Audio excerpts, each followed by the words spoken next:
Saludos amigos míos, sean bienvenidos una vez más a esta que es su Granja Humana MX. Bien, este videoprograma ahora sí voy a hablar de esta película que sacó Black Mirror. Yo sé que a muchos no les va a interesar, pero créanme que tiene bastantes puntos importantes que hay que tocar y va de acuerdo a esto que nosotros vemos en la realidad, ¿no? Este sentido de que creemos, bueno, ¿ustedes en verdad creen que tengamos libre albedrío? ¿En verdad creen que todas las elecciones que hacemos en nuestro día a día, en el sentido, por ejemplo, ¿no? de votar a por alguien para que te gobierne, ¿ustedes en verdad creen que nosotros somos libres? Que todo lo que elegimos va de acuerdo a lo que libremente hacemos y que nuestro futuro no está escrito, sino que nosotros lo construimos con todas nuestras acciones? En parte tiene razón esto, ¿no? Pero de cierta forma, en el sentido amplio de la palabra, en el sentido en el que lo podemos ver de una manera global, de una manera, si somos una estadística, por así decirlo, yo creo que no tanto, no tanto en el sentido en el que prácticamente naces en un país, el país tiene sus reglas, el país hace lo que quiere contigo en el sentido de que, a ver, tú tienes estas opciones, votas por esto, ahora pues hay un banco central que es autónomo, que tú no eliges, y aquellos gobernantes que están al frente pues realmente son personajes que están ya puestos por algún dedazo, por alguna forma de ver las cosas, en el sentido de que dices, ok, aquí tienes estas opciones, derecha, izquierda, elige, ¿no? ¿Quién te va a gobernar? Pero al final parece que todo ya está escrito, ¿ok? Entonces vamos a ver, a analizar un poco de esta película que es magnífica. Yo no diría que tiene ningún final feliz, realmente es tal cual lo dice uno de sus personajes, Colin, ¿no?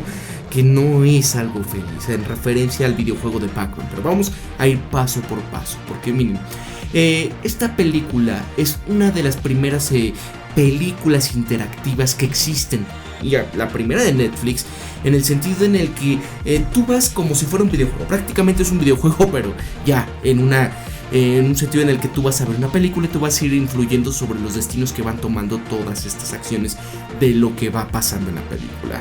¿Recuerdan en los 80s que habían estos libritos de que elige tu historia, ¿no? Y en el cual tú tenías la capacidad de decir, a ver, quiero que en mi historia vaya pasando esto, y te daban unas opciones, ¿no? Decían, te está persiguiendo una pandilla de trolls, ¿no? Entonces vas corriendo en el bosque, se está haciendo noche, ves una cueva, te metes a la cueva, pero pasa a la página, ¿no?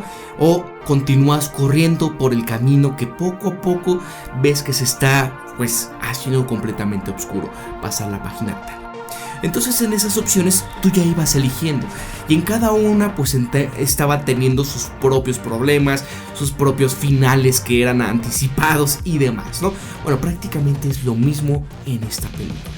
Ok, de cierta forma dices, oye, qué padre, estoy eligiendo yo la historia, yo soy el protagonista, por ponerlo de alguna manera, pero al igual que en los videojuegos, y como ya lo habíamos publicado en algún videoprograma pasado, me parece que lo hice por ahí del junio del 2018, ¿no? Era algo así como el lado B de los videojuegos. Se los recomiendo mucho que analicen este videoprograma que hice, y ahí hablo un poco de esta situación, ¿no? En la que empiezan a crearnos mundos, o sea, los videojuegos a veces creemos que nosotros somos el protagonista, ¿no?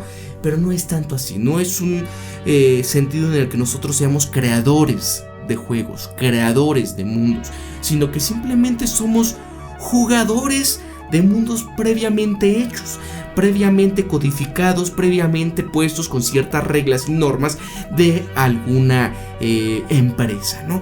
De algún programador bastante genial, pero que no es algo que nosotros estemos creando. Entonces, de cierta forma van por ahí matando un poquito lo que es tu creatividad, ¿no? Y esto es lo que va haciendo que la gente poco a poco ya no invente cosas, ya no imagine y haga cosas importantes. Pero vamos a ir paso por paso, porque esto, si lo digo así, no me van a entender. Vamos a seguir con esto de la película. Entonces, aquí vemos cómo comienza esta historia. Esto se centra en un desarrollador de videojuegos. Es un joven que se llama Stefan Butler, y él es un programador que sueña con adaptar lo que es un libro que hizo Jerome F. Davis. que se llamaba Bandersnatch, y es igual de estos libros que les mencionaba que existían antes, y en el cual él empieza con un sueño. Dice: quiero adaptar esto, quiero que se tomen las decisiones tal cual está en el libro, quiero tratar de que se refleje esta adaptación lo más fielmente posible a este libro, porque para él es increíble, es algo que desde pequeño lo venía viendo y demás. Y entonces va a una cita de trabajo en una empresa que se llama Talkersoft. Entonces aquí podemos ver cosas interesantes, ¿no? Ya ven que todas estas cosas de Black Mirror se interconectan, o sea, son cosas importantes las que hay aquí. Es una ciencia ficción bastante elaborada, bastante buena, y en donde se ve un póster de un videojuego que se llama Metalhead, que en verdad esto es referencia a otro capítulo que se llama Metalhead, y es sobre estos perritos que están pues con inteligencia artificial, son robots que van exterminando a la raza humana, y prácticamente ese videojuego es lo mismo, ¿no? Y es donde pues esto de cierta forma como que nos da un guiño con lo que viene en esta película. Eso es respecto a el ser controlados y manipulados por una inteligencia superior que está dentro de una realidad diferente. Ahí ya me están entendiendo, ¿no? ¿Qué es lo que maneja a esto y otros mundos que existen por ahí? O sea, yo sé que suena un poco deschavetado, pero van a ir viendo por qué, ¿no? Aquí nos ofrecen una especie de oferta en la que hagamos el videojuego. Esto es el dueño de la empresa Talkersoft. Nos dice: oye, me parece magnífico este videojuego que tú estás haciendo, ¿no? Porque le dice Stefan lo que está viendo, qué es lo que se viene, porque aquí tú tienes que elegir. Es un mundo en donde te da la libertad de elegir las opciones de qué hacer, ¿no? Ya no era tanto como antes de, pues, no sé, como Pac-Man o como cualquier otro videojuego que existía en esos momentos. Es 1984, y entonces aquí se emociona, ¿no? El dueño de esta compañía le dice: perfecto, quiero que lo hagas, ¿no? Te propongo una cosa. ¿Por qué no te vienes y te voy a poner un equipo de trabajo solamente para ti, para que empiecen a completar la historia, para que hagan esto? Y ahí es donde surge una de las primeras opciones importantes de esta película, ¿no? Porque sí, puedes elegir desde qué cereal tomar, qué música escuchar y cosas así, ¿no? Que son como una especie de entrenamiento para lo que viene, que es como por ejemplo aquí, ¿no?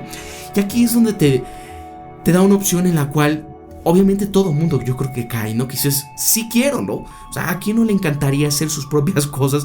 Que digas: oye, quiero hacer un videojuego, ¿no? Y que una gran empresa te patrocine, te diga: uy, vente para acá, maestro, te voy a poner a gente para que trabaje para ti, para que te ayude en estas cosas, ¿no? Entonces, tú si eliges que sí, lo que va a pasar es que te vas a una línea de tiempo en donde se acaba prácticamente la película en ese momento.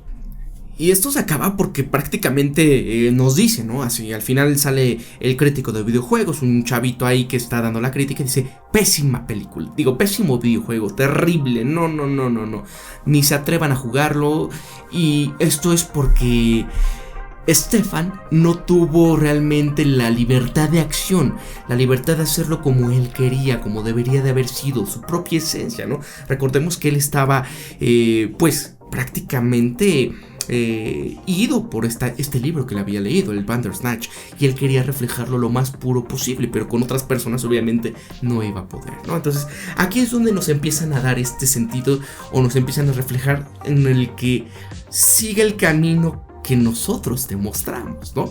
Entonces regresas a la misma escena de cierta forma, y ahora ya sabiendo esto, que si eliges eso pues vas a generar un bucle, ¿no? En el que vas a volver a la misma escena porque se va a acabar. Entonces aquí ya eliges que no, le dices ¿sabes qué? Es que no, yo lo quiero hacer porque siento que si lo hago con un grupo de personas voy a estar presionado, no voy a dar el 100%, entonces quiero ir a mi casa. Y ahí el dueño de la compañía como que se queda extrañado, o sea, ¿cómo es posible, no?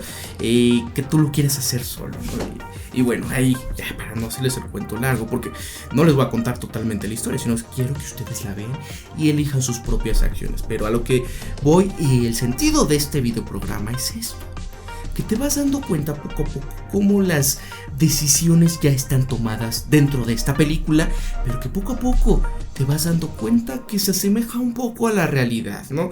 Porque todo esto del libre albedrío que tú supuestamente tienes en esta película no es del todo verdad.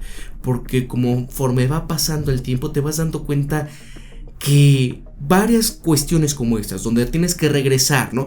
Que sacas una opción, por ejemplo, de que se te traba la computadora. Hay una opción en la que él está desesperado porque no puede avanzar, está programando y todo, y hay cosas que no suceden como deberían. Entonces hay una opción que dice, tiras el té, viertes el té sobre la computadora o le pegas al escritorio, ¿no? Si tú viertes el té, pues se descompone la computadora y hasta ahí se acaba. Tienes que volver a empezar y tomar la opción de golpear el escritorio. Algo sumamente extraño que dices, pues ¿qué tiene, no? Pues, hay otras que es prácticamente lo mismo. Verter el té o gritarle a papá.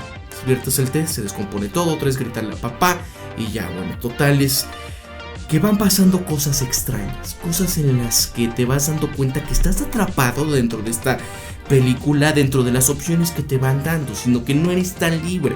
Ves que muchas cosas se repiten y que tienes que ir eligiendo aquello que ya te van queriendo ellos llevar por donde ellos quieren. Entonces aquí velo reflejo a tu realidad. ¿Eres libre de hacer realmente lo que quieres? ¿O eres libre de hacer el camino que ya está preestablecido que debes de elegir? Hay varias opciones como esto, ¿no? En donde se ramifican y tú puedes elegir los distintos caminos que te están dando. Pero tú no eres libre, por ejemplo, de irte a alguna parte de tu país y hacer por ejemplo, una aldea autosustentable. Si no tienes los permisos gubernamentales, si no tienes el dinero suficiente, si no tienes la tecnología necesaria, muchas cosas que tú necesitas hacer, si no las tienes y que obviamente no te las van a dar cualquier persona, porque no le interesa a ningún sistema que alguien se salga del sistema. ¿Se dan cuenta? Entonces vamos a seguir con esto, porque miren, aquí todo esto que nos van diciendo, obviamente no existe libre albedrío, porque parece que todo ya está preestablecido, todo está dictado. Y estos son los videojuegos, así son los videojuegos. Quienes hemos jugado videojuegos a lo largo de la historia, desde el Atari, por ejemplo, pues nos hemos dado cuenta, ¿no?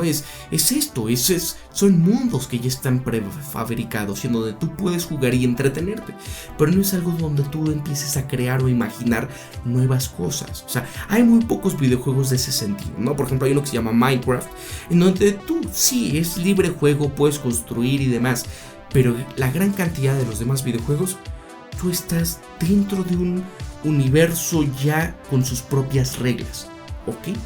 Y aquí esto es prácticamente lo mismo que nuestra realidad. Stefan, por ejemplo, en este sentido, vamos viendo cómo hay cosas que meten dentro de la película en el sentido de la conspiración, ¿no? Porque ahí dentro de Black Mirror hay muchas cosas que meten con simbolismos, con cuestiones así de cosas que van de acuerdo a las conspiraciones que hoy en día todos conocemos, ¿no? Incluso al inicio de la película, cuando está despertando Stefan, ahí se muestra, ¿no? Que es 9 de julio de 1984, en el reloj también marcan las 8:30, ¿no? Son números, son fechas ahí bastante interesantes. ¿Recuerdan qué libro importante tiene ese título? 1984, bueno, de George Orwell, ¿no? Y el 9 de julio, 9 del 6, son fechas, 9 del 7, disculpen, son números importantes, números cabalísticos. 9:30, que es igual a 11. 9 más 3, 11. O sea, son cosas ahí que te vas viendo en toda esta serie, que son como unos guiños a cuestiones como el MK Ultra. El MK Ultra, recordemos que era toda esta cuestión que era para el control mental, para poder hacer esclavos de cierta forma a personas con traumatismos, con violaciones, con muchas cosas que trato en videoprogramas sobre eso, pero no voy a tratarlo mucho de lleno en este videoprograma. Aquí vemos, por ejemplo, el personaje principal, Stefan. Él odiaba, por ejemplo, a su papá porque pasa una escena, ¿no? Que cuando él era chico, está apenas está durmiendo, no está de pequeño, pero escucha a lo lejos a su papá que está discutiendo con su mamá. El papá le dice, está peleando con la mamá, dice, ¿sabes qué? Es que ya está en una edad que hay que quitarle ese conejito, ¿no? Un conejito que la mamá le había confeccionado y él lo quería mucho, lo llevaba para todos lados. Bueno, total que el papá entra en la noche y se lo quita, sin que Stefan estaba despierto, pero ya estaba casi a punto de dormir. Se lo lleva el papá y listo. Bueno, sigue la mañana siguiente y la mamá le dice, Stefan, ¿sabes qué? Vamos a visitar a mis papás. Y Stefan no recuerda lo del conejo. Entonces dice, ¿dónde está mi conejito? ¿Dónde está? ¿No? Y ahí está la mamá, vámonos ya, no, espérate, me quiero esperar porque quiero encontrar mi conejito. Entonces pasa algo desgraciado después de esto, ¿no? La mamá se tardó y Stefan decide quedarse a buscar al conejito. ¿Y qué es lo que sucede? Pues que desgraciadamente el tren donde iba la mamá se descarriló porque se tuvo que esperar uno después, y ese que pasó después fue el que se descarrila, y a lo largo esto fue algo que marcó a Stefan de por vida, ¿no? Este trauma que tiene, que siente la responsabilidad de que su mamá murió por su culpa y que también, o sea, él culpa de todo también al papá, porque fue culpa del papá que le quitó el conejito que provocó todo esto. Entonces aquí empiezan estos traumas, aquí empiezan todas estas cuestiones en las que vas viendo, ¿no? Que allá hay algo, ¿no? Y qué guiño nos da lo del conejo blanco. Porque recuerden que desde Alicia en el País de las Maravillas vemos que esto del conejo blanco, o así como por ejemplo en las películas de la Matrix, es esto, ¿no? Que es, ¿cuál es la misión del conejo blanco? De seguir al conejo blanco, ¿no? Que es invitarnos a traspasar los límites de la realidad sin que seamos conscientes de ello. Y así, de cierta forma, Stefan va a ir descubriendo poco a poco cosas importantes, ¿no? Como esto de haber conocido a Colin, que es otro de los programadores estrella de la compañía, y que desde el principio cuando lo ves, oye, ¿ya te conocía? O quizás en otro momento los hemos conocido. Y es algo, ¿no? Que es como si fuera el personaje de Morfeo en la película de Matrix, o como si fuera el personaje de el conejo blanco, ¿no? Y aquí vemos, por ejemplo, ¿no? Que hay una escena en donde bajamos a la alcoba de papá y él ya está dormido, bajamos y vemos que hay una caja fuerte ahí, porque ya te estás oliendo que papá hace algo, ¿no? Como que no estás muy de acuerdo con lo que él ha hecho a lo largo de tu vida, que te tiene medicado, te tiene yendo con el psicólogo a cada rato por cualquier cosa. Y bueno, son cosas que van pasando, ¿no? Entonces, en una de estas opciones que tú eliges cuando te llevan al psicólogo, tú ves a Colin, ¿no? Que es pues, programador también estrella, que es bastante extraño, y lo ves de reojo. Si tú decides ir con él, aquí pasa una sucesión de escenas, de lecciones bastante importantes, pero cuando vas con él te va empezando a decir o a guiar de acuerdo a todas estas cosas que están pasando sobre la realidad, ¿no? Él dice un discurso que dice algo así, ¿no? Él dice: la gente piensa que hay una realidad, pero hay un montón de ellas. Todas se arrastran como raíces. Y lo que hacemos en un camino afecta a lo que sucede en otros. El tiempo es una construcción. La gente piensa que no podemos volver y cambiar las cosas, pero puedes. Eso es lo que son los flashbacks. Son invitaciones para volver y hacer diferentes elecciones. Cuando tomas una decisión, crees que lo estás haciendo, pero no lo es. Es el espíritu que está allá afuera, y eso está conectado a nuestro mundo, que decide lo que hacemos y solo tenemos que seguir el camino dictado. Los espejos permiten moverte en el tiempo. El gobierno vigila a las personas. Les pagan a las personas para que simulen ser tus familiares y te ponen drogas en la comida y te filman. Hay mensajes en cada juego, como Pac-Man. ¿Sabes lo que significa Pac? Program and Control, programa y control. Él es el programa y el hombre de control. Todo es una metáfora. Piensas que tiene libre albedrío, pero en realidad está atrapado en un laberinto, en un sistema. Todo lo que puede hacer es consumir. Es perseguido por demonios que probablemente están en su propia cabeza. E incluso si logra escapar, al deslizarse por algún lado del laberinto, ¿qué pasa? Vuelve al otro lado. La gente piensa que es un juego feliz, pero no lo es. Es un maldito mundo de pesadilla y lo peor es que es real y vivimos en ella. Es todo el código.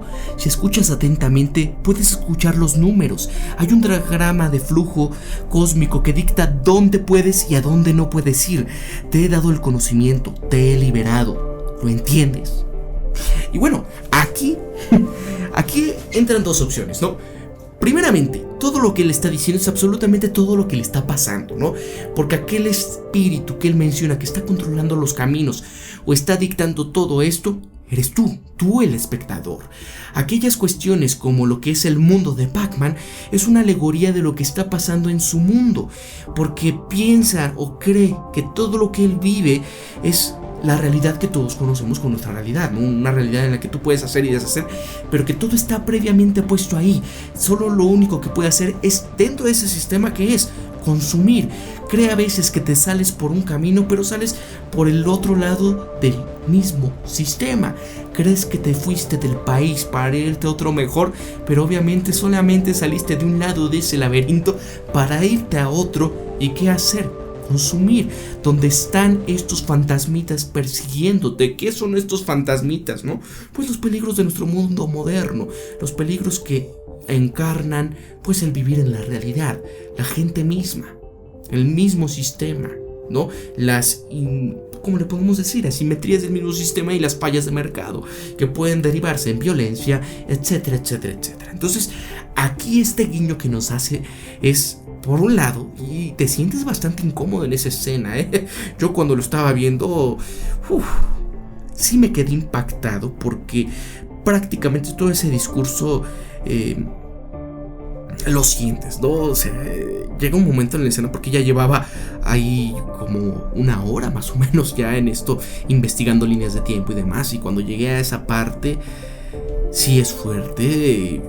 Y aparte, él está en un estado alterado de conciencia, ¿no? Porque Colin ahí no puedes prácticamente elegir libremente, porque te elige, toma esta droga, ¿no? Primero le da marihuana y después ya le dice, toma este ácido para que se lo meta. Y bueno, si puedes elegirlo o no puedes elegirlo. Pues si eliges que no, él te lo mete en el té de todas formas sin que te des cuenta y dice toma. Y es cuando le empieza a decir todas estas cosas. Es algo que se le queda grabado y es algo que prácticamente es lo que le estaba pasando, porque el papá efectivamente era un científico que estaba haciendo un programa que es paralelo y similar al programa MK Ultra. Prácticamente estaban formando en Stefan un esclavo MK Ultra. Esto él lo descubre posteriormente cuando baja a la caja de papá, bueno, al cuarto donde él está, donde siempre hace sus cosas y demás, y tiene una caja fuerte. Y entonces dentro de estas hay para poner una clave, le pones PAC y entras. Entonces ves las cintas de lo que toda tu infancia, empiezas a ver tus expedientes donde aparece el sujeto de estudio que eras tú, o sea, Pac-Man, Program and Control, y ves algo impresionante. ¿Recuerdan lo que les conté del trauma que tenía de la mamá? Bueno, todo eso fue actuado. No era su mamá, ella era una actriz. El cuarto donde él estaba era un set de grabación. Entonces, todo esto era irle inculcando estos tramas con los cuales se van formando a los esclavos MK Ultra, aparte de todos los medicamentos que se le estaba dando. ¿Se dan cuenta? Que prácticamente todo lo que le dijo Colin era todo lo que le estaba pasando. En ese lado podemos verlo, ¿no? Esa es la otra forma de verlo. No nada más de hacer la analogía con lo que tenemos nosotros en nuestra propia realidad. Por eso es interesante toda esta película, porque te deja pensando qué tan libre eres, qué tan libre albedrío existe realmente en todos nosotros, ¿no? Y poco a poco vemos que va avanzando la historia y vamos a Stefan en otro tipo de escena, ¿no? Donde nos muestran los avances del videojuego y se vuelve a trabar, ¿no? Aquí otra de estas cosas raras que pasan, ¿no? De estos, vamos a ponerle easter eggs que te da Black Mirror. Otra vez a esto de las teorías de la conspiración, ¿no? Porque está mostrando los avances al dueño de la compañía Y le dice, oye, ¿por qué se trabó? No sé, es que ahí había hecho un nuevo camino, ¿no? Es cuando empezaba la teoría de la conspiración gubernamental. Y ahí es donde le comenta a Colin, pues como lo que el autor, porque él incluso tenía un libro, ¿no? Era un libro sobre el control mental, conspiraciones de control mental del gobierno. O sea, con esto estaba traumado el creador del libro de Bandersnatch. Otra cosa más, ¿no? Otra cosa que siempre nos meten en películas, ¿no? Tratando de normalizar y a la vez ridiculizar o hacer fantástico todas estas cosas que sí pasaron, o sea, todos aquellos que no hayan escuchado del programa MK Ultra, dense una vuelta y analicen. Son documentos desclasificados que efectivamente existió esto, no nada más en América. También los rusos, los soviéticos en su momento lo hacían, ¿no? Para tener cuando capturaban a alguna persona, empezaban a utilizarlos como doble agentes, utilizando este tipo de cosas, ¿no? Eso es, no me voy a salir del tema porque de eso no va. Ahora, vamos a ver otra cosa también que es interesante, ¿no? Que dice, por ejemplo, el autor, Jerome F. Davis, en otro libro, del Ojo de la Mente, que dice que hacia el final de su vida, en una de las líneas de tiempo, muestran un documental de la vida de este autor, y que aparte se relaciona muchísimo con la vida de Stefan, en donde dice que hacia el final de su vida David aparentemente se autopercibía, es decir, que ya no se sentía él, lo mismo que Stefan en ciertos momentos, que dice, ¿quién me está controlando? ¿Por qué hago eso? ¿Por qué tengo estos impulsos? ¿No? Incluso con la psicóloga le dice lo mismo, es que no sé, no estoy en control. Y dentro de esto dice, esto junto con sus intentos de completar las complejas múltiples narrativas de Bandersnatch fue la gota que derramó el vaso. Se obsesionó con símbolos extraños y las limitaciones de su propia voluntad. En sus notas, David esbozó repetidamente un glifo que representaba múltiples destinos, realidades posibles bifurcándose, y fue el comienzo de su completo colapso mental. David se convenció de no tener control sobre su destino porque su esposa le administraba drogas psicoactivas bajo órdenes de un demonio llamado Pax, una especie de figura de león que afirmó haber visto en una visión y a quien terminó incorporando al libro. Fue esto lo que le llevó a matarla, la decapitó y dibujó el símbolo del glifo bifurcado en las paredes con su sangre. Luego le dijo a la policía que existimos dentro de múltiples realidades paralelas, que prácticamente todo lo que él decía o lo que sentía no tenía sentido, y tanto Colin como Stefan sentían prácticamente lo mismo, ¿no? Hay una escena en donde Colin, después de haberle dicho eso que les comentaba de lo de Pac, le dice, mira, todo esto que estamos viviendo no existe. Tenemos de cierta forma varias cosas de conocernos en otra vida, de ir al pasado, al presente y cambiar todo. Entonces, mira, elige aventarte por ahí. Al final vas a reaparecer en otro lado. Y tú, si le dices que no, él se va a aventar. Mira, ahí voy yo. ¡Jum! Y se lanza, prácticamente sin sentido de valor de su vida, ¿no? Y hay otra parte en donde después de que matas a papá, llega él buscándote, ¿no? Porque ya lo manda el jefe de la compañía, porque ya está presionado, ya es día de que entregues el videojuego y no lo has entregado, y lo manda a buscar a su casa, pero tú acababas de matar a papá. Entonces entra a tu cuarto, tú estás con un cuchillo y eliges ahí, hay opciones: matarlo o dejarlo ir, ¿no? Si lo dejas ir, bueno, se va y al final llega la policía. Y otra es que dices matarlo, ¿qué? Quitado de la pena, dice, bueno, nos vemos en la siguiente realidad. Y le da, dice, pero nada más no me vayas a enterrar el cuchillo.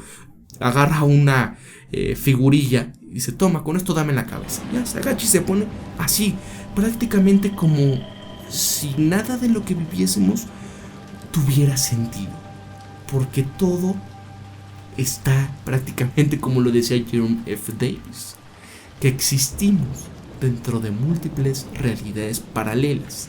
Estaban idos de esta realidad, prácticamente estaban disociados, a tal cual como los esclavos MK Ultra. Entonces, ¿tú qué piensas de esto? Es una película bastante extraña que debes de ver con una mente bastante abierta, en un sentido como si fuera algo deportivo. No te lo tomes muy a pecho, porque hay muchas personas que sí se ven afectadas con esto, ¿no? Y más cuando lo relacionan con su misma realidad, con estas cuestiones de que es que no es real, el libre albedrío, que es algo importante, ¿no? De, ¿en verdad eres libre? O como decía Bill Hicks, ¿no? Go back to bed, America, your government is on control again. Go back to bed, America, you're free to do as we tell you. You are free to do as we tell you. Eres libre de hacer lo que te digamos. ¿Tú qué piensas? Y bueno, hasta aquí dejo este video programa. Se alargó demasiado, espero que hayan llegado hasta el final, amigos míos. Y bueno, se retira su amigo Pablo de la Granja Humana MX. Nos vemos hasta el siguiente video programa. Recuerden esto siempre, piensen críticamente, sean ustedes mismos, conózcanse de verdad quiénes son y sean empáticos. Nos vemos hasta el próximo video programa. Hasta la próxima, y también agradecer muchísimo a mis mecenas. Espero que si tú estás en la posibilidad de apoyar al canal en www.patreon.com/LaGranjaHumanaMX, ahí puedes dar tu aportación desde $1, es más que suficiente, no se preocupen si no pueden, con que estén aquí presentes, esto es lo único que es necesario. También muchas gracias a Gabriel López, a Ricardo Florentino, a Luis Rivas, a Giovanni Manuel Escobar Trinidad, a Ignacio Ochoa, a Miguel Ángel Rubalcaba Escutia, a mi tocayo Pablo Sánchez y a Sandra Salgado. Muchas gracias, amigos, muchas gracias, mis mecenas. Ahora sí, nos vemos hasta el próximo video programa. Hasta luego.